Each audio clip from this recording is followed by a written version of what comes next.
एक छोटे से गांव में एक आदमी रहता था। उसके घर के पास में एक पहाड़ था जहां पर वो रोज सुबह जाता था और थोड़ी देर उस पहाड़ पर बैठता, फिर वापस आ जाता। तो रोज की तरह वो सुबह सुबह जा रहा था। पीछे से उसका छोटा सा बेटा आया। उसने आकर के उसका हाथ पकड़ लिया और कहा कि आज मैं भी आपके साथ चलूँगा। उसने पहले तो उसको थोड़ा सा समझाया और मना किया।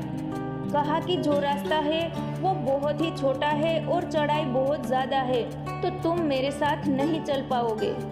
लेकिन फिर जब उसके बेटे ने जिद करी तो पिता मान गया। दोनों पहाड़ पर चढ़ने लगे। पिता ने बेटे का हाथ कस के पकड़ा हुआ था। लेफ्ट साइड में पहाड़ थी और राइट साइड में खाई थी और रास्ता बहुत ही छोटा था। वो पहाड़ की चोटी तक पहुंचने ही वाले थे, तभी रास्ते में एक बड़ा सा पत्थर आया। क्योंकि पिता उस रास्ते से रोज आता था तो उसको पता था कि वहाँ पर पत्थर है, तो वो साइड से निकल गया। लेकिन जो बेटा था उसका ध्यान कहीं और था, तो उसका घुटना जाकर के उस बड़े से पत्थर से टकरा गया। उस बच्चे के मुंह से एक चीख निकली और जैसे ही वो चीखा उसकी आवाज़ उन पहाड़ों में गूंजने लगी।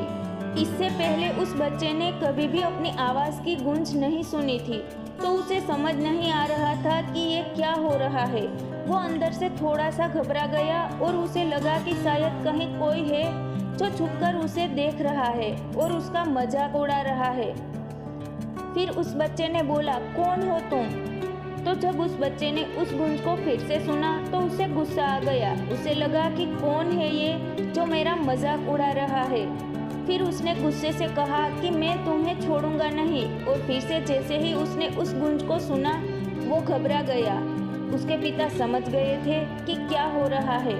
उसने अपने पिता का हाथ कस के पकड़ लिया और उनसे पूछा कि कौन है ये जो मुझे इतना तंग कर रहा है, कौन है ये जो मुझे इतना डरा रहा है।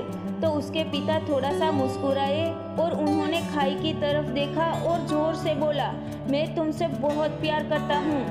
वो सुनकर वो बच्चा हैरान हो गया और उसे समझ नहीं आया कि हो क्या रहा है, क्योंकि वही इंसान जो उसका मजाक उड़ा रहा है, उसको तंग कर रहा है, वो उसके पिता को भी बोल रहा है कि मैं तुमसे बहुत प्यार करता हूँ। तो उस पिता ने अपने बेटे को देखा और वो समझ गए कि उसके मन में क्या चल रहा है। और फिर दोबारा उन्होंने बोला, तुम बहुत ही अच्छे हो। और ये सुनकर उसका बेटा थोड़ा सा मुस्कुराया और पूछा अपने पिता से कि ये क्या हो रहा है।